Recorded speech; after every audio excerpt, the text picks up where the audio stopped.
Jabatan Kapolda Metro Jaya kini diisi oleh Irjen Karyoto menggantikan Irjen Pol Fadil Imran. Sebelum dimutasi, Irjen Karyoto menjabat sebagai Deputi Penindakan dan Eksekusi Komisi Pemberantasan Korupsi.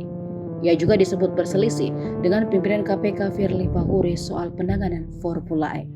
Penyelidikan Formula E mulai diumumkan KPK pada November 2021. Sudah setahun lebih penyelidikan ini berlangsung.